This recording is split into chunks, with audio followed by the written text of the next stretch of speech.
Muy buenas tardes a todos, a todas. Bienvenidos, bienvenidas a estas conversaciones bajo la Cruz del Sur, así se llama nuestro programa. Eh, Nos encontramos en Ágora Sentipensares, que es la plaza pública donde queremos conversar desde nuestros múltiples sentires y pensares. Saludamos a quien hoy nos acompaña, ella es Estefanía Ciro Rodríguez, quien es investigadora del Centro de Pensamiento de la Amazonía Colombiana, a la orilla del Gran Río. Buenas tardes, querida Estefanía. Este era una encuentro, conversación que tiene mucha historia, ¿no? Y que por fin hoy día se logra concretar. Esta conversación es un acto de persistencia. De resistencia. Comenzamos siempre nuestra conversación con una poesía. En este caso, con una poesía, vamos a iniciar con una poesía de el querido Elikura Chihuailaf. Él es poeta mapuche, es Premio Nacional de Literatura. El poema se llama La llave que nadie ha perdido. Y dice así: la poesía no sirve para nada, me dicen, y en el bosque los árboles se acarician con sus raíces azules y agitan sus ramas el aire, saludando con pájaros la cruz del sur. La poesía es el hondo susurro de los asesinados, el rumor de hojas en el otoño, la tristeza por el muchacho que conserva la lengua pero ha perdido el alma. La poesía es un gesto, un sueño, el paisaje. Tus ojos y mis ojos, muchacha, oídos, corazón, la misma música. Y no digo más, porque nadie encontrará la llave que nadie ha perdido. La poesía es el canto de mis antepasados, el día de invierno que arde y apaga esta melancolía tan personal. Elikura Chihuailaf. Estefanía, bienvenida. Cuéntanos quién eres. Antes de empezar con eso, yo te quiero responder. A ver, bienvenida. Estás en Chile y yo te quiero leer algo que escribí yo, porque a mí la poesía me gusta mucho. Yo hablo de los artefactos explosivos inmateriales. Y fue algo de lo que aprendí mucho en el camino de mi primer trabajo de investigación. No es mi primer, en el del doctorado, que fue sobre cocaleros, campesinos cocaleros. Y ahí te voy respondiendo quién soy. Yo trabajo sobre campesinos y campesinas cocaleras. Habían muchas voces, muchas historias de sus vidas. Yo me muevo pues entre Colombia y México. Y uno de esos relatos lo quise hacer una poesía. Es una historia que después transformé. Y se llama así, dice así. Entonces, desde el otro lado del continente, desde el norte. Desde el norte, le dice: formas de parir. En el Huila estaba por enfermarme de la niña. Y cuando vi yo que la iba a tener, arreglé las maletas y subí 3 horas de camino para buscar al papá que estaba trabajando por ahí. Apenas lo vi, le dije: vengo con dolores, vengo enferma, y él me recibió. Ahí había una casa y yo le dije: oiga lo que oiga, no se le ocurra entrar, déjeme sola a mí. Y ahí en la habitación yo acomodé un caucho, alcohol, tijeras, algodón, e hice como una especie de camilla y me acomodé. Y ahí recibí a mi niña en una colcha, y ahí fue donde mi primer niña nació. Yo la desobligué y salió la placenta. Ahí fue el parto, yo misma la tuve.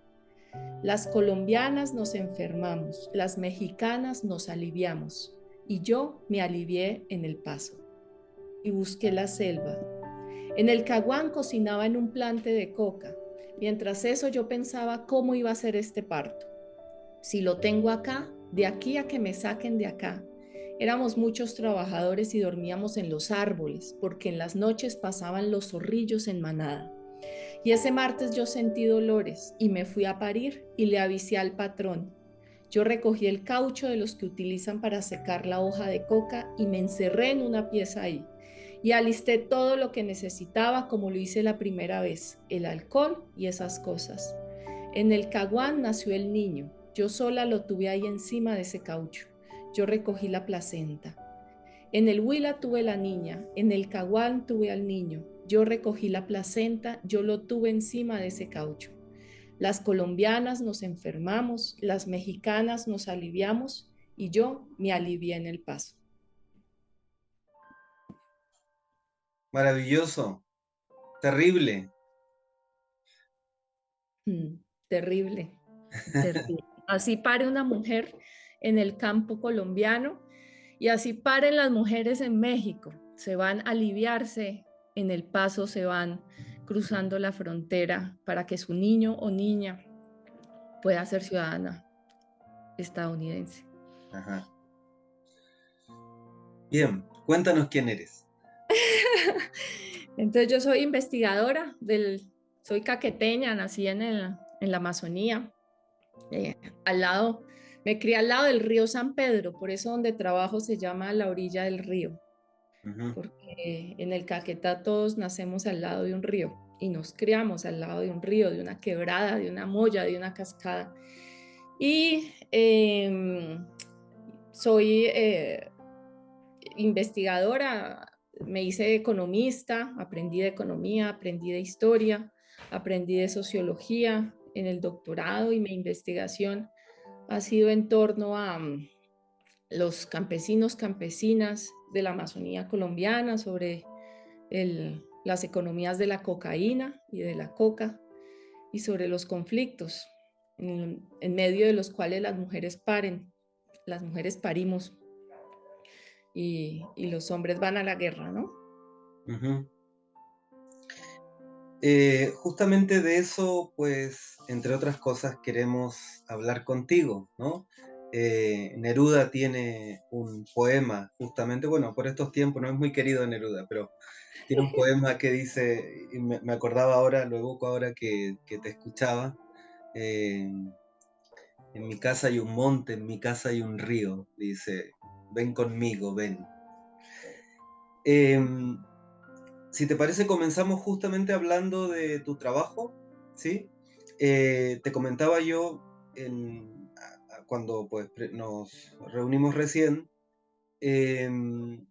sobre la llegada, a partir de ahí vamos a hablar sobre el tema de la Amazonía, sobre la llegada de Gustavo Petro y Francia Márquez con Colombia Humana y su proyecto político al gobierno. ¿M? ¿Qué significa para Colombia esta nueva, eh, este nuevo momento de la historia desde Uh-huh. tu perspectiva? Esa es una gran pregunta, Adrián. Mira, y te la quiero empezar respondiendo con que yo no voy a responderle a la derecha, porque siempre los medios nos hacen todo muy fácil a veces, ¿no? O es blanco o es negro. Yo le quiero hablar como a una izquierda que está buscando alternativas. No le Y eso hables a la derecha, que a mí no me escucha la derecha, así que no hay problema. exacto, exacto, pero no, por eso no quiero que suene con que o se responda o que es bueno o que es malo, sino vámonos con las grietas, vámonos con las fisuras y lo que como nosotros pueblo y como campo popular estamos disputando en esto, ¿no? Entonces, por supuesto, eh, Petro llega en un escenario que convoca tres grandes movilizaciones en el país, tres grandes transformaciones en el país y tres grandes retos. Primero, llega en el escenario de los acuerdos de paz. Desde el 2012 hasta el 2016 que se firman los acuerdos, hay un proceso de negociación muy intenso en el gobierno de Santos con las FARC. Esta negociación se da en un momento histórico también muy particular del país y es posterior a lo que se llama el Plan Colombia, Plan Patriota o Plan Consolidación, que es uno de los escenarios de intervención militar más agudos que sufre ni siquiera América Latina, el mundo, ¿no? Hay 3 escenarios de intervención de los Estados Unidos en el mundo, que es Afganistán, Irak y Colombia. Esa geopolítica hay que entenderla, por eso uno entiende ya los mercenarios que iban de Colombia a Irak, de Colombia a Afganistán, o lo que traen de allá para acá, ¿no? Toda esa tecnología de guerra.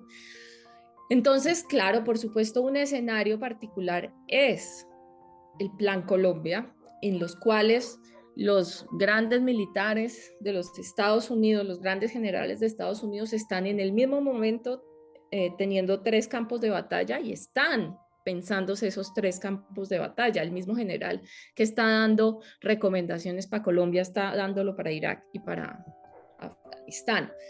Eso sale en los libros que relatan la guerra en Afganistán, por ejemplo. Entonces, ese escenario de intervención, por supuesto, tiene un impacto muy fuerte en lo militar, en el ataque directo contra las FARC, pero tiene un detrás de cámaras que es lo que se llama la doctrina cívico-militar.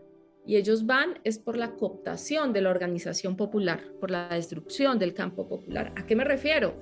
Por la cooptación de organizaciones campesinas, por la destrucción de liderazgos, por la apropiación de voces, ¿no? de defensas y de denuncias. Entonces no es simplemente el asesinato de personas o la destrucción física de personas, sino es la cooptación. Entonces de ahí que sea también una estrategia en la cual USAID expandió una gran cantidad de influencia sobre la región y la cooptación.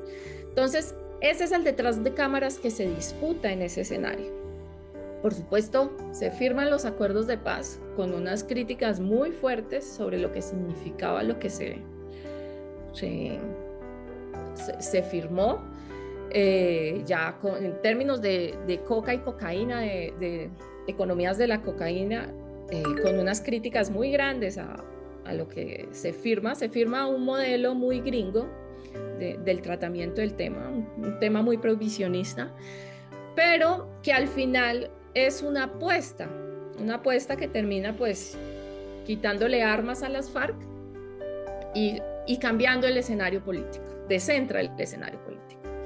Entonces ocurre esto con todo lo que ustedes conocen, por ejemplo el plebiscito que tiene mucho de diálogo con Chile, con una serie de obstáculos que empiezan a aparecer, y llega el gobierno de Duque, que el gobierno de Duque dice: no vamos a cumplir con los acuerdos de paz, vamos a hacer trizas los acuerdos de paz.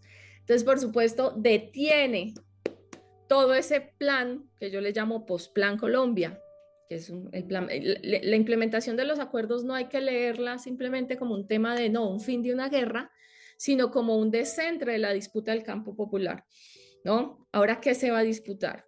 Y el problema es que en el campo popular está perdido. No tiene recursos, no tiene fortaleza, depende de fondos internacionales, entonces no hay que pelear. Y eso llega a Duque para terminar de acabarlo. Y entonces ese descentre de la discusión popular queda en el aire. Aún para los gringos están molestísimos con Duque, sobre todo los gringos que firman la paz, que es el sector Clinton, el sector Obama, el sector Biden, ¿no? Porque precisamente es la etapa en la que pensaban expandir un nuevo nivel de intervención, que es una intervención mucho más directa en términos de fondos.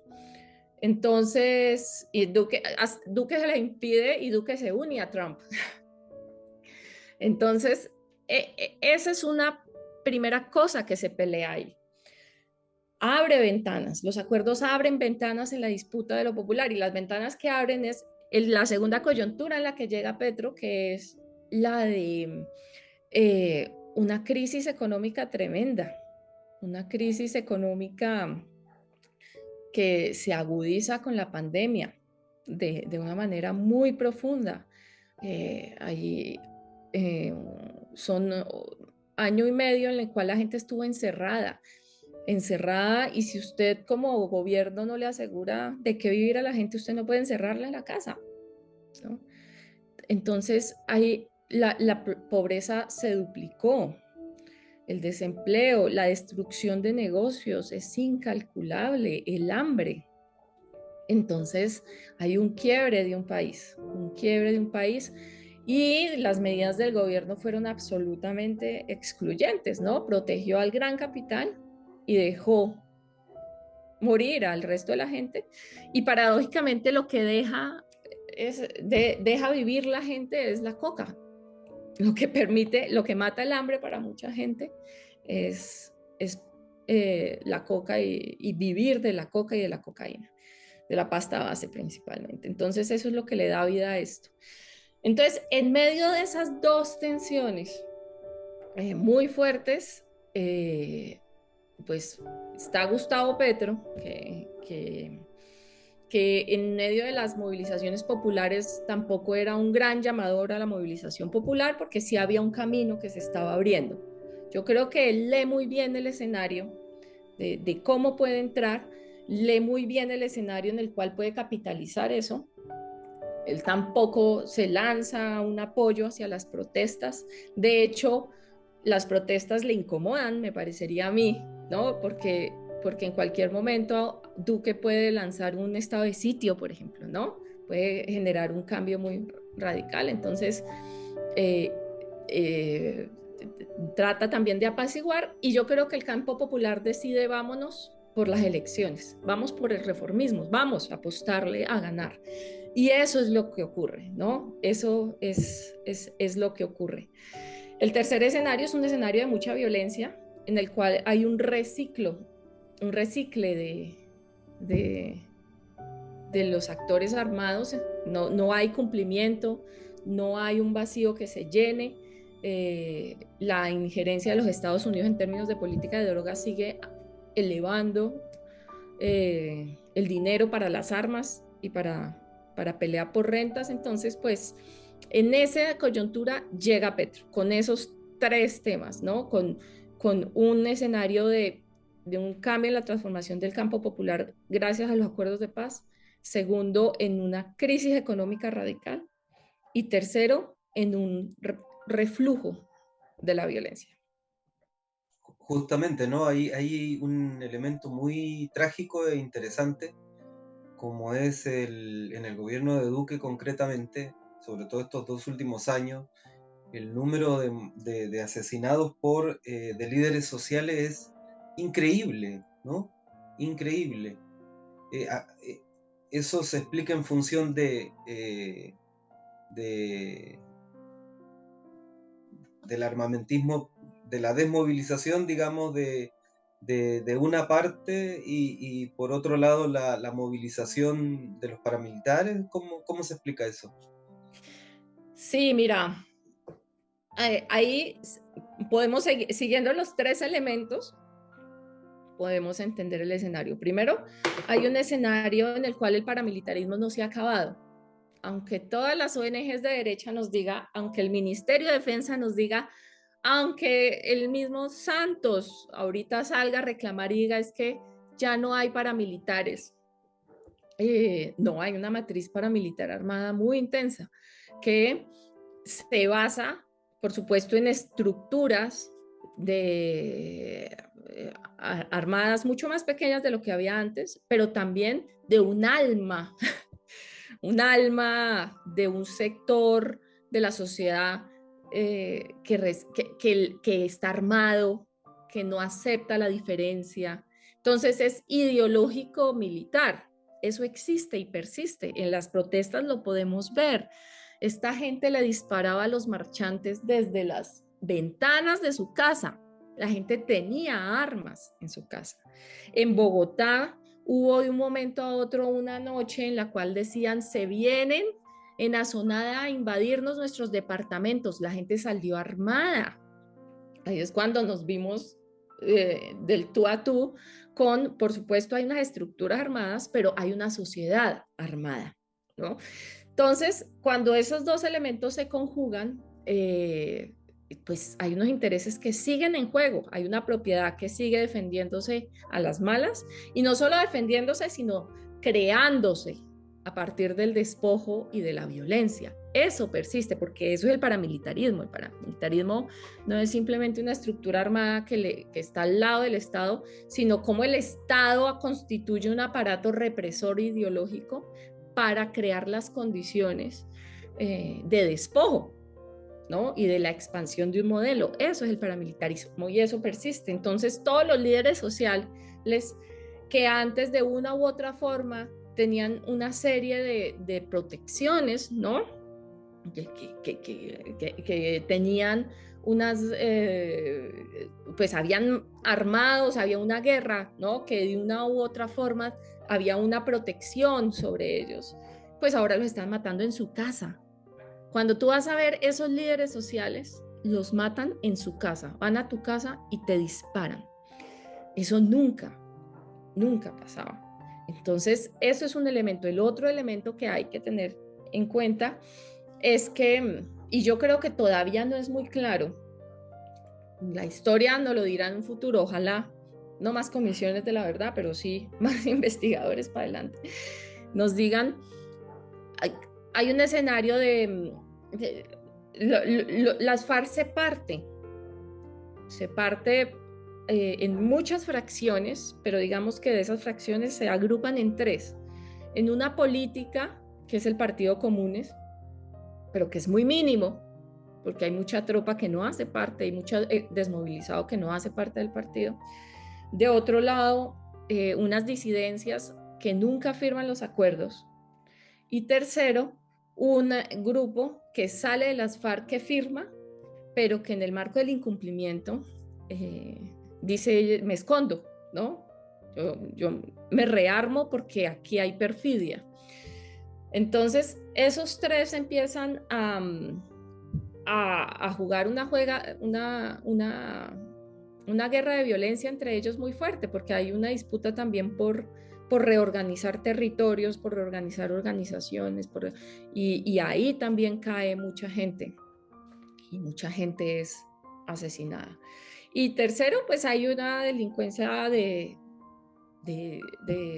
control de rentas, que sigue siendo muy presente, ¿no? Una delincuencia por no solo rentas de comidas de la cocaína, sino de minerías, de tierras, ¿no? De no devolver las tierras a los campesinos, por mantener las cuotas de burocracias públicas, ¿no? Y eso en este país se resuelve a bala.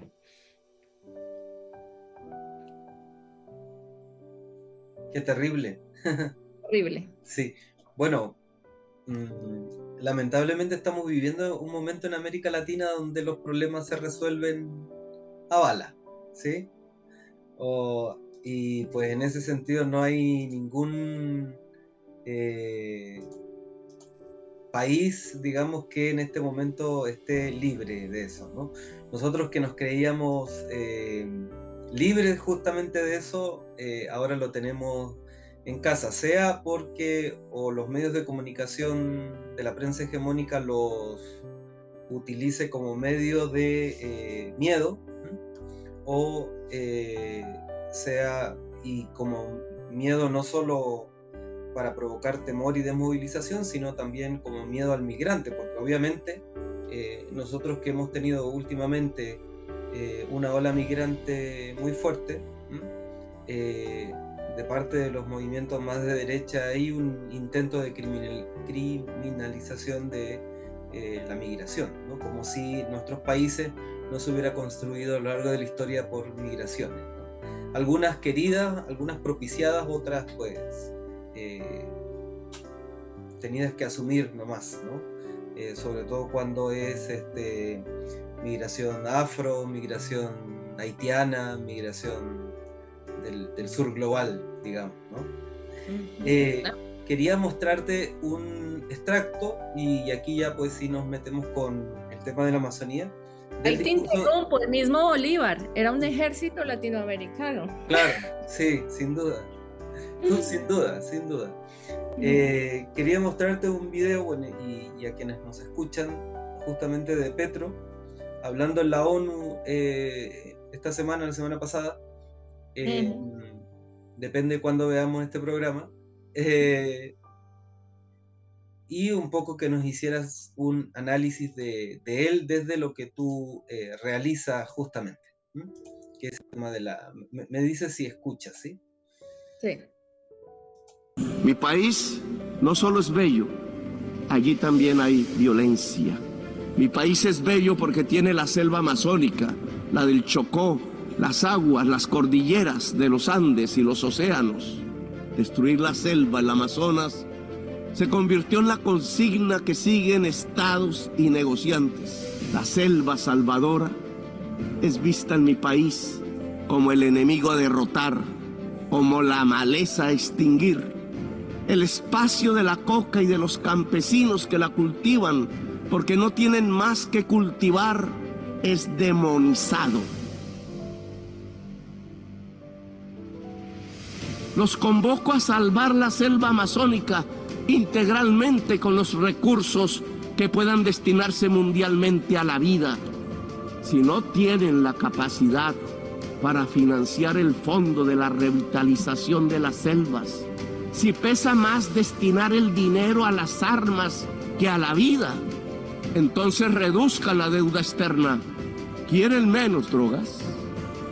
Piensen en menos ganancias y en más amores. Piensen en un ejercicio racional del poder. No toquen con sus venenos la belleza de mi patria. Los convoco en América Latina para ello. Dialogar para acabar la guerra.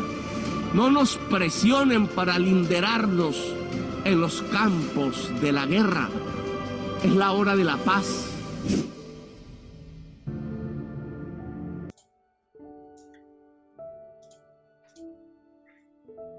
Hermoso discurso. 3 cositas que nos quisieras apuntar sobre él. Sí, mira, primero, nadie, bueno, y sobre todo hablando con la Amazonía, creo que nadie está en contra de que hay que defender la Amazonía, de que hay que salvar la Amazonía, y esa ha sido la lucha de los pueblos étnicos y de los campesinos también, ¿no? Eso ha sido parte de la discusión. Yo ¿Nadie creo está en que contra, dices? ¿Nadie está en contra?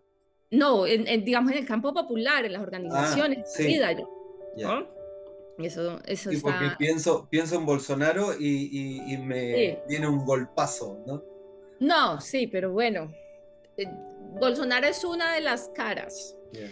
porque hay dos caras. Está la cara Bolsonaro, que es la cara de apropiación directa, ¿no? Y de destrucción directa, pero yo creo que sí hay una geopolítica que es mucho más eh, disimulada, pero que es igual muy peligrosa, que es la política del vengan a salvar la Amazonía. ¿Por qué? Porque eso implica una cantidad de recursos. Tú también puedes ver el video de la general del Comando Sur, de Sí, Laura Richardson, que dice lo mismo, ¿no? Vamos a salvar la Amazonía. sí. Tú lees todo lo que dice el Comando Sur y dice, no, hay que salvar la Amazonía. ¿Y qué dice Biden? Hay que salvar la Amazonía. ¿Por qué? Porque es que están destruyendo la Amazonía. Entonces, digamos que hay una suerte de convergencia del discurso de las élites de izquierda en el país con el sector en Estados Unidos más afín a, bueno, digamos, el ala demócrata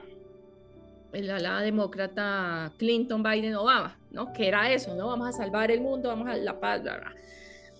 Entonces, digamos que ahí hay que tener es mucho cuidado en el cómo, porque tenemos también a Duque diciendo lo mismo. Duque acaba de crear la iniciativa Concordia con Jeff Bezos, le recibe una cantidad de plata para salvar la Amazonía. Entonces, la disputa aquí es cómo vamos a salvar la Amazonía. Y por supuesto está el escenario política de drogas, está el escenario que vamos a hacer con la frontera agraria y qué vamos a hacer con la guerra y la paz en esta región. Esos 3 elementos son fundamentales. Entonces, ¿qué vamos a hacer con la política de drogas? Pues ya no se va a asperjar, ¿no? pero se está erradicando y las reacciones no han sido tan contundentes sobre el tema. Entonces, digamos, es como que hay una coraza, un cascarón que está vendiendo una idea muy poderosa, pero que en el modo en que está empezando a transitar está siendo muy difícil de creer. Por ejemplo, la Dirección de Política de Drogas, que es un escenario que es fundamental para la discusión técnica, pues acaban de dársela al asistente de una UTL de un congresista que trabaja de cerca con un sector, pues muy con las ONGs. Entonces, digamos que hasta dónde tú puedes disputar y crear, materializar este discurso de vamos a salvar la selva a vamos a repartir la selva, por ejemplo. Entonces, eso es muy importante. Y el tema de la frontera agrícola, los campesinos, que va muy estrechamente relacionado con el tema de los actores armados.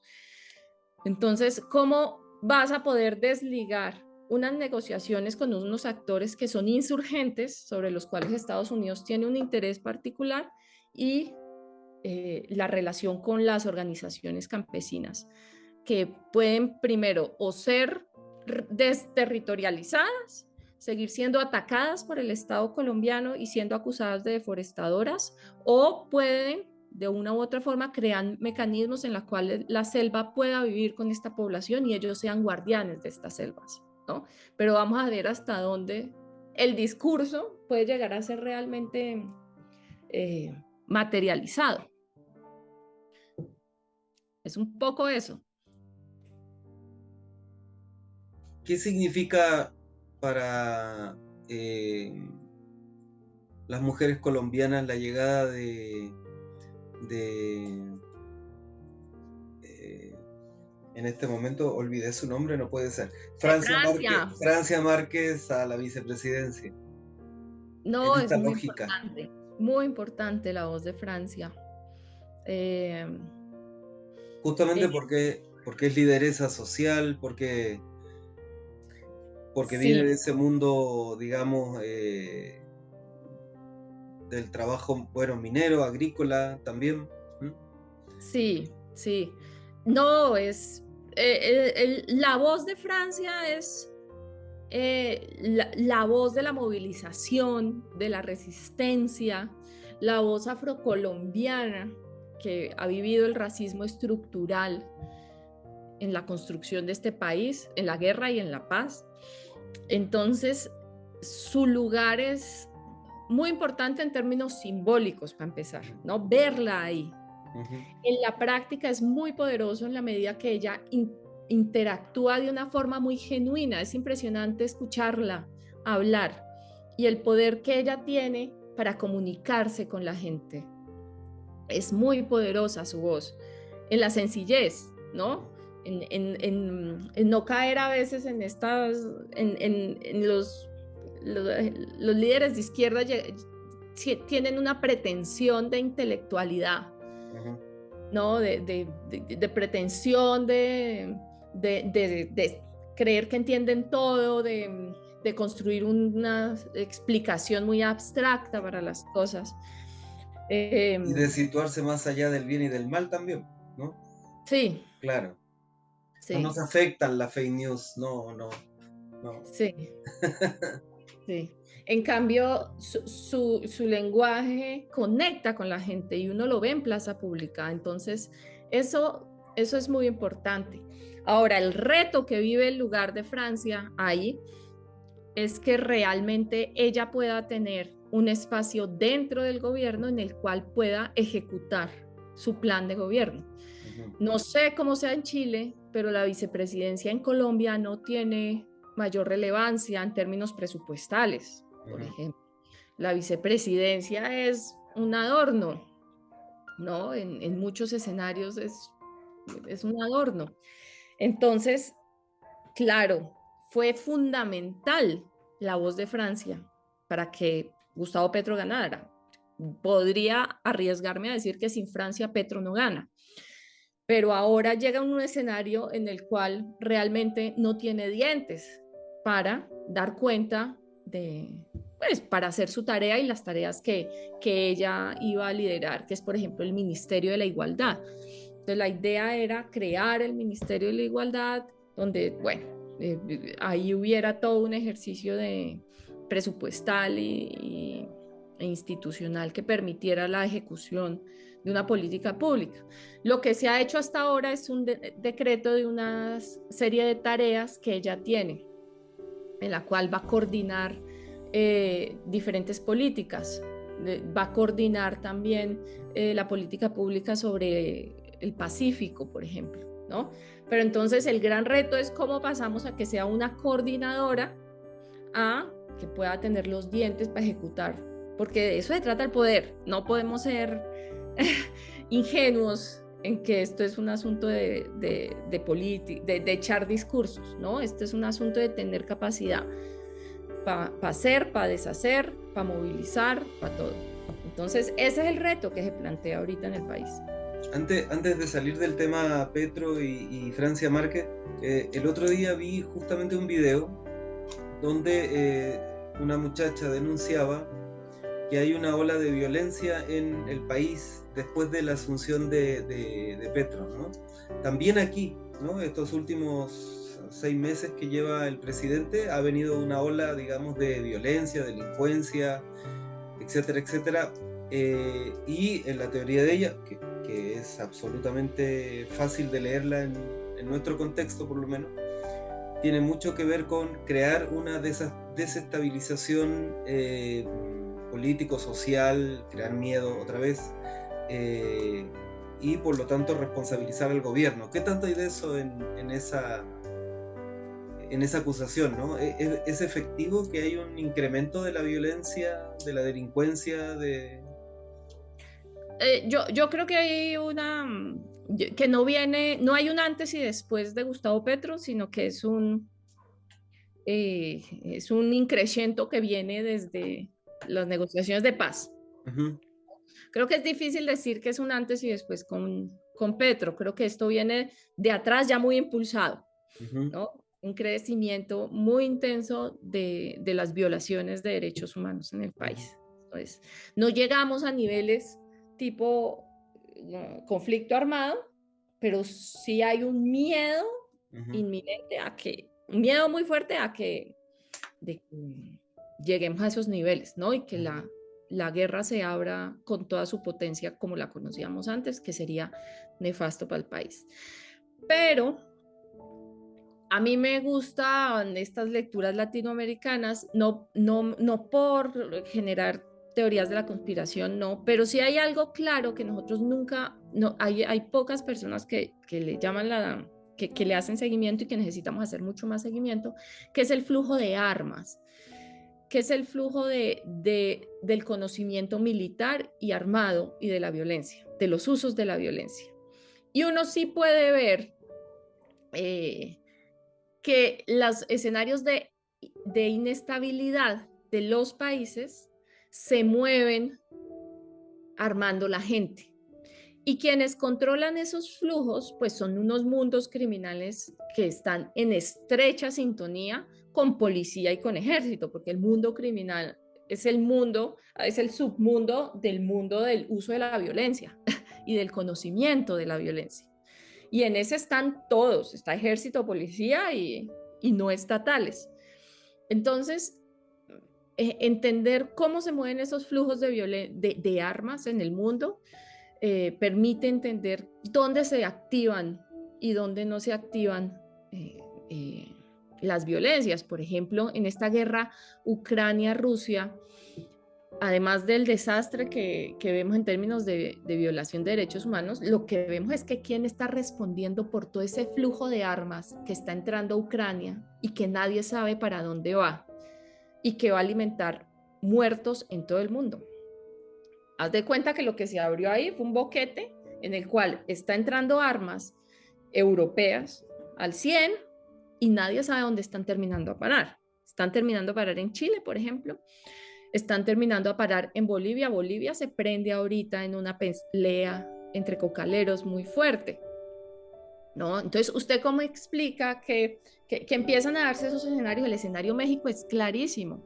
Lo que denuncia México en la operación Rápido y Furioso, y es que el gobierno, agencias de inteligencia del gobierno de los Estados Unidos, lanza armas en una operación secreta para ver dónde terminan esas armas y resulta que todas esas armas entran a México y terminan en los grupos armados de tráfico de cocaína y esas armas llegan hasta Colombia, les hicieron seguimiento hasta Colombia. Entonces, ahí hay una madeja que desenrollar y hay que hacer una reflexión muy fuerte sobre esos flujos de armas y quién está armando a la gente, porque esos son los escenarios de inestabilización completamente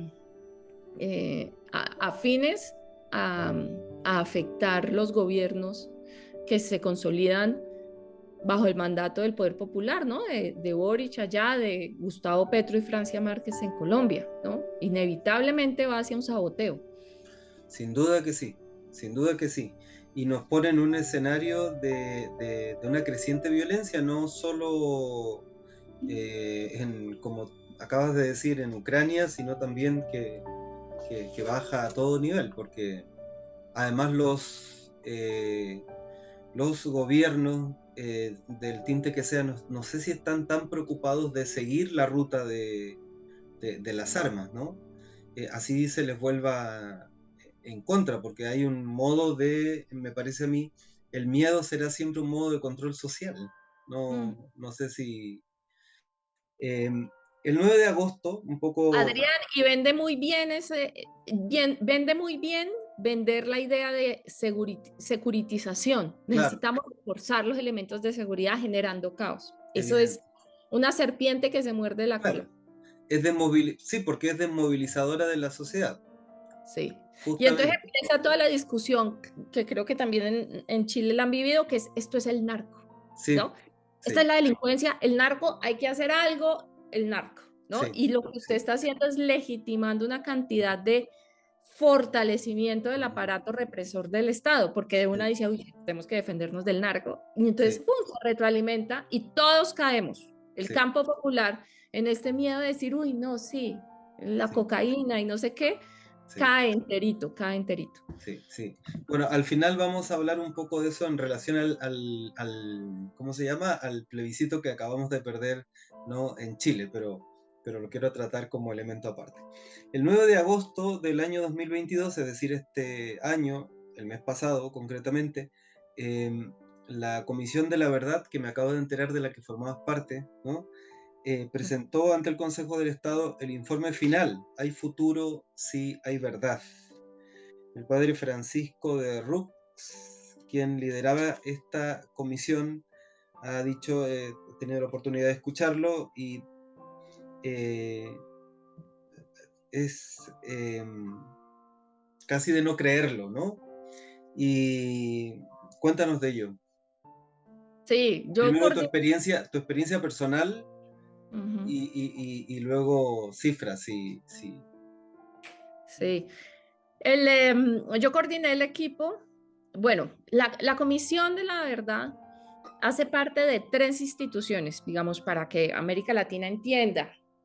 Los acuerdos de paz con las FARC en el 2016 crean lo que se llama el sistema transicional de justicia, verdad, reparación y no repetición. Eso tiene un título enorme, pero es lo que se llama el sistema transicional. Es decir, Colombia va a empezar a transitar una transición. Y para eso usted necesita tres instituciones. Pues así se lo inventaron. La primera institución es la Justicia Especial para la Paz, la Jurisdicción Especial para la Paz. Entonces, ese es un tribunal donde se van a juzgar los actores de la guerra. Estaba diseñado para que entraran todos los actores, pero a raíz del plebiscito terminó en que solo eran las FARC los que estaban obligados a participar. El resto entraban como si querían, por ejemplo, ¿no? Entonces, todo fue un proceso de deterioro, pero está la justicia especial. La JEP se llama. La segunda es la unidad de personas dadas por desaparecidas. Entonces, es un espacio extrajudicial que tiene como objetivo buscar a las personas que han desaparecido en el país, que están entre 800 y 100.000 personas hasta ahora, van contabilizadas. 80, diré, 80.000, entre 80.000 y 100.000, está en 100.000. Y esa es la tarea que tiene. Y se supone que dura 20 años. Y tercero, la Comisión para el Esclarecimiento de la Verdad, la reconciliación y convivencia. Entonces, es una institución que iba a durar 3 años, que tenía 4 cosas que hacer. Un informe que se le entregaba al país, se le entregó este año, pues en el 28 de junio se le entregó.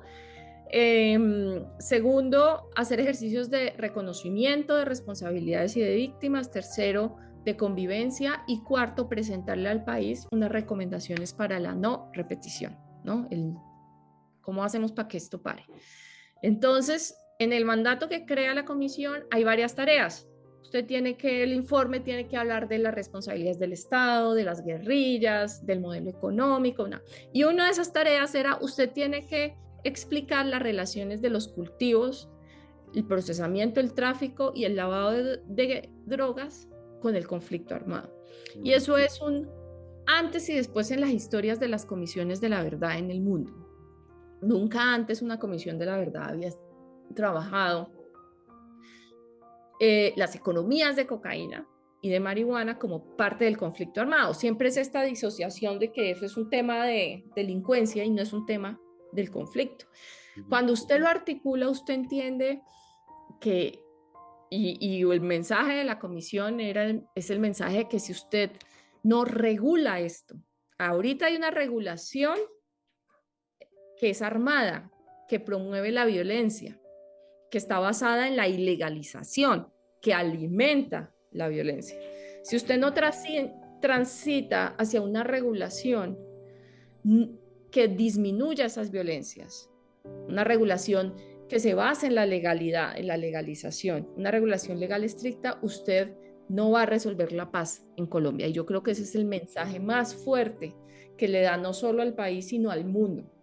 Y en eso, pues, concuerdo con la discusión que plantea Petro al mundo, ¿no? Aquí hay que pensarnos esto de una forma diferente, de la convivencia de la coca y de la cocaína y de ver no cómo destruimos un mercado que no se va a destruir y que al contrario, creyendo, ni siquiera creando la ficción de que se puede destruir, lo que está haciendo es haciéndolo más letal para todos los actores y más beneficioso para un sector. ¿Cómo pensar que eso no se va a acabar, sino que usted lo que tiene que hacer es hacerlo más pacífico y disminuir las violencias, y que al final de una u otra forma este planeta tiene que convivir con la coca y la cocaína de otras formas, y esos son otros mundos que se abren? El problema ahí es que, por supuesto, que son los retos que tiene Petro, que tiene él puede, o bueno, la posición más tradicional, que es la posición de la derecha, y es seguir con la guerra contra las drogas, que ya dijo y es crítico, o dos caminos, que es una guerra contra las drogas, sí, pero no así. Es decir, no, bueno, sí, vamos a luchar contra los narcotraficantes, pero los campesinos no los vamos a asperjar, pero no es muy claro, ¿no? Vamos a hacer políticas de sustitución, pero la sustitución ya ha mostrado que es fallida, pero es la alternativa que es muy afín al sector Clinton, Obama, Biden, ¿no? Esa es lo que se firma en los acuerdos de La Habana. Es una solución blanda, pero que no va a resolver el problema. Realmente es lo que es hasta lo que se hizo en el Plan Colombia. Pero vende muy bien. Entonces, usted sale y dice, vamos a acabar la guerra contra las drogas. La gente, sí, pero hay un detrás de cámaras que hay que ir con pinzas. O tercero, transitar hacia una regulación legal estricta, sobre la cual se oponen los Estados Unidos y seguramente Petro no va a ir más allá. Claro, porque ahí no solo Petro, digamos, ¿no?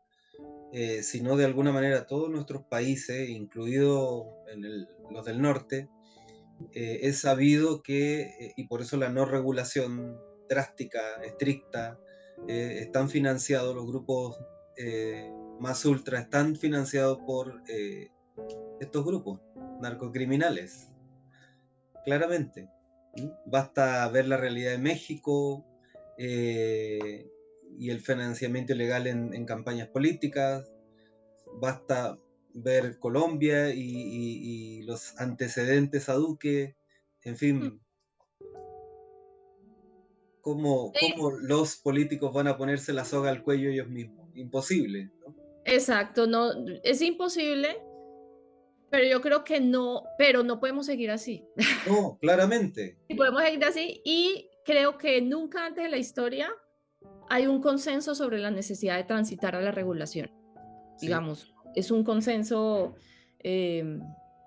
consenso que ha dado luces hacia allá, ¿no? La marihuana ya viene también en un camino de legalización. Eh, yo ni siquiera creo, de hecho, si tú le preguntas a María Cristina Cabal, que es una de las mujeres de derecha opositoras más grandes de Petro, terrible, Ujú. eh, hace toda una crítica de toda y dice, bueno, y sí, yo sí estoy de acuerdo en el tema de legalización de las drogas en el país. Ujú. O sea, que alguien, eso es un antes y después en una posición de izquierda. Ujú. ¿Por qué? Además porque la marihuana ha mostrado que es un negocio enorme Sí, pues. para el gran capital. Y así es como está haciéndose en Colombia. ¿Quiénes están beneficiando de la legalización de la marihuana medicinal? Ellos, el gran capital canadiense y el gran capital colombiano, no los campesinos, ¿no? Que no tienen licencias. Ujú. Entonces, yo creo que ahí no hay la discusiones más grandes. Yo creo que la discusión va más hacia el ejercicio contrainsurgente de la guerra contra las drogas, Ujú. que ni la derecha ni la izquierda, ni los republicanos ni los demócratas, que no son derecha e izquierda, pero ninguno de los dos está dispuesto a ceder, Ujú. sobre todo pues, por lo que significa un Venezuela, por ejemplo, o lo que significa que aún hay insurgencias en Colombia. Entonces, el arma principal que tienen para enviar flujos de apoyo a Colombia, ¿cuál es? La política contra las drogas. Ujú. Entonces, no van a ceder a esa barra de cambios que tienen para la política contrainsurgente en el país. Ujú. Nos estabas contando tu experiencia con el informe de la verdad. Y no Sí, alcanzaste entonces, a terminarlo. sí, no, todo eso, entonces se crea el equipo que se encarga del tema de economías de la cocaína y política de drogas y Ujú. narcotráfico, entre comillas, entendido específicamente narcotráfico como la relación de los grandes traficantes con el poder. Ujú. Nosotros nos gusta hacer esa distinción porque en las formas más vulgares siempre decimos que todo es narcotráfico, es como la construcción mediática y no, hay que distinguir muy bien. Y se construye el equipo y trabajamos y es el insumo que ustedes pueden ver en la página de la Comisión de la Verdad. Está el informe de hallazgos y recomendaciones. Ujú. Nosotros hicimos los insumos para la construcción del capítulo que se llama narcotráfico, porque esos son peleas internas de hasta dónde se llega, pero en la construcción se hizo así. Y en recomendaciones, las propuestas que tiene. Es muy importante que América Latina lea el informe, que lea los hallazgos, que lea las recomendaciones, porque la primera ola progresista Ujú. no entendió nunca qué hacer con las drogas. De Ujú. hecho, siguen siendo países que no entienden el tema en la política, ¿no? Siempre mantienen esta política represiva. Eh, entonces, pues en esta segunda ola que se viene, pues sería interesante que vean en qué está la discusión. Y yo creo que uno de los documentos más de avanzada que hay en este momento en el mundo sobre hacia dónde debe Ujú. ir el camino es ese. Y justamente me parece que no se entiende porque no hemos comprendido bien, digamos, que no necesariamente la ilegalidad de la droga nos libera del problema, de la problemática, ¿no? Y se deja fuera, por lo tanto, del análisis más, más de mesa, digamos, de sobremesa, todo lo que significa la relación de la droga con el poder, de la droga con la economía, de la droga con el gran capital, etcétera, etcétera. ¿Mm? Exactamente. Y yo creo que en función de lo que acabas de decir, de que América Latina tiene que leer el informe, hay temas como ese y como la política que han de volver, y en ese sentido me parece que hay un gran desafío para los movimientos progresistas que aparentemente se han tomado América Latina, me refiero a gobiernos progresistas. Tenemos a puertas la elección de Brasil, vamos a ver qué pasa. Justamente la de volver a poner el tema político sobre la mesa cotidiana, digamos, no solo en nuestros programas, en nuestras elucubraciones, que pueden ser muy interesantes, mucho crecimiento, no solo en los foros, sino ponerlo también, y en ese sentido una inversión en los medios de comunicación y en la creación de los medios de comunicación estatal que sean transmisores de información, de educación política, etcétera, ¿no? Porque, no sé, en el caso de usted, bueno, recién está comenzando el gobierno de izquierda de Petro, pero en el caso nuestro, la Concertación pensó que bastaba con comillas, comprar los espacios en los diarios de derecha, y claramente no fue por ahí, ¿no? Y no creyó en la estrategia, por ejemplo, ¿no? de gobiernos como Venezuela, de crear su propio canal de información, que está haciendo un marco referencial para América Latina y los movimientos progresistas, por ejemplo. Así no goce o se le desprestigie más bien, no sé si goce o no goce de legitimidad, pero sí de desprestigio, ¿no? Sí se le desprestigia como un medio, digamos, de ideologización o qué sé yo, como si los demás estuvieran libres de ese sesgo, ¿no? Ideológico. ¿Mm? Apreciada, una última cosita. Yo te contaba recién, bueno, tú lo debes saber porque que acabamos de perder una tremenda oportunidad de tener una constitución progresista, feminista, de gran avance en los derechos sociales, y de poner a Chile dentro de una posibilidad de desarrollo integral, ¿no? Holístico, que tiene que ver con el cuidado del medio ambiente también, del reconocimiento del derecho de la naturaleza como sujeto, ¿no? de derecho. Y ustedes también vivieron un proceso parecido en relación a los acuerdos de paz y también los perdieron, ¿no? Tus impresiones, ¿eh? y tu... ¿Por qué se produce ese efecto, ¿no? De perder esos elementos que nos parecían tan importantes, ¿no? Por lo menos alguna parte de la sociedad. Sí, bueno, yo te voy a hablar de la experiencia y de mi análisis de lo colombiano. Para mí es muy difícil hablar sobre lo chileno, pero ustedes de ahí sacarán reflexiones para no creer que puedo decir qué pasó allá. Pero esto es como una lectura que yo podría hacer de Colombia y tiene mucho que ver, por ejemplo, con el tema del narcotráfico, entre comillas, como la construcción mediática. Y es que nosotros somos sociedades que vivimos bombardeadas por una construcción mediática muy fuerte sobre qué es un problema y qué no es un problema, ¿no? Y eso somos como sociedad. Cuando nosotros veíamos encuestas de qué pensaba que la gente era un problema en términos de drogas en los 90s, el colombiano no le parecía que el narcotráfico fuera un problema, ¿no? ¿Qué decía la gente? Decía, no, eso es un tema de desarrollo, denle a los campesinos desarrollo ya, ¿no?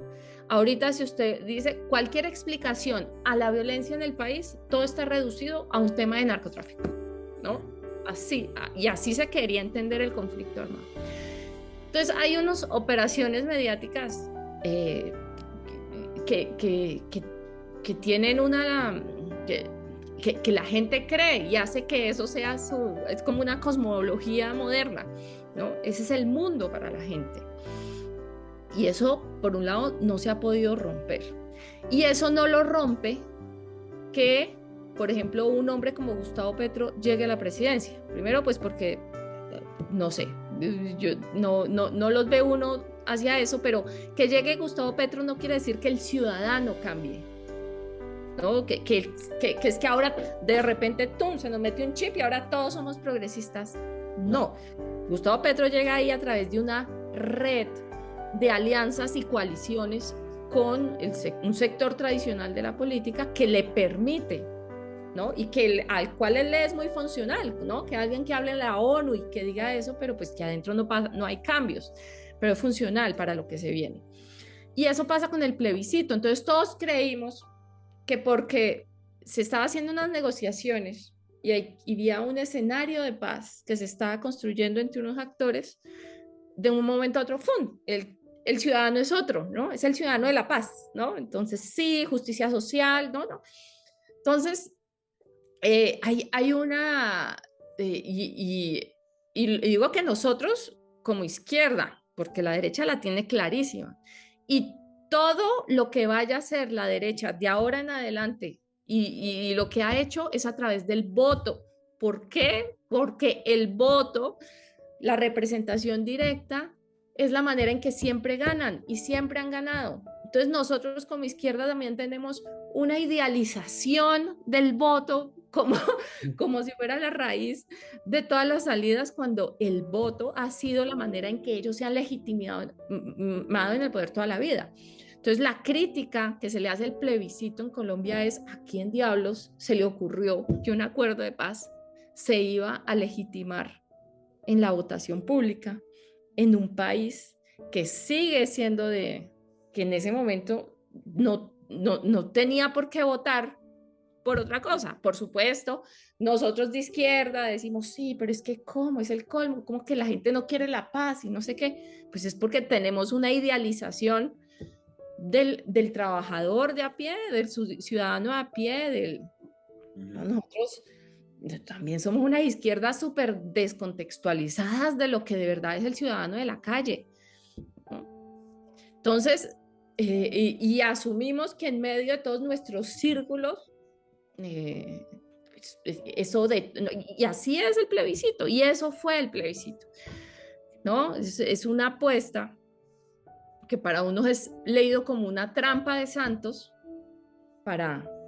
porque los acuerdos de paz es una disputa del campo popular. Ahí se dice una cosa, pero eso se ejecuta según la contradicción de fuerzas políticas.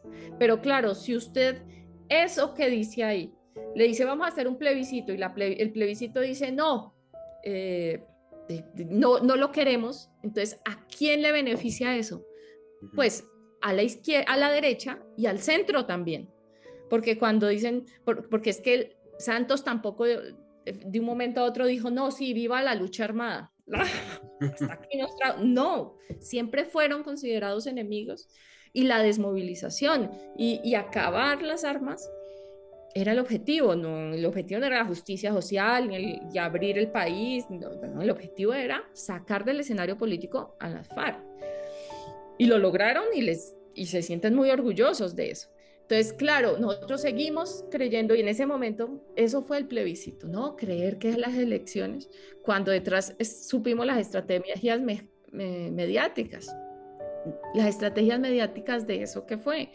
Que decirle mentiras a la gente, ¿no? A los pobres les dijeron que ahora toda la plata iba a ir para los excombatientes de las FARC, a las clases medias les dijeron le vamos a poner impuestos para pagarle a las FARC, y a los ricos le dijeron les van a expropiar las tierras. Lo dijeron en una entrevista, dijeron esas fueron las estrategias, nosotros ni nos leímos un acuerdo. ¿Cómo va a esperar usted que la gente se siente, lea 300 páginas, discuta en la mesa de su casa después de llegar del trabajo y ya tengo una posición construida, esto es lo mejor?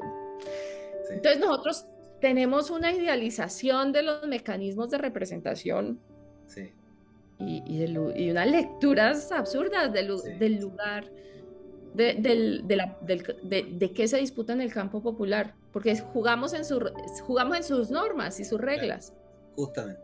No, y además se acrecienta justamente por el tema de la desmovilización, una, y de la despolitización de la sociedad, ¿no? Todo, hay una cosa bien contradictoria ahí, y es que se demoniza a la política, ¿m?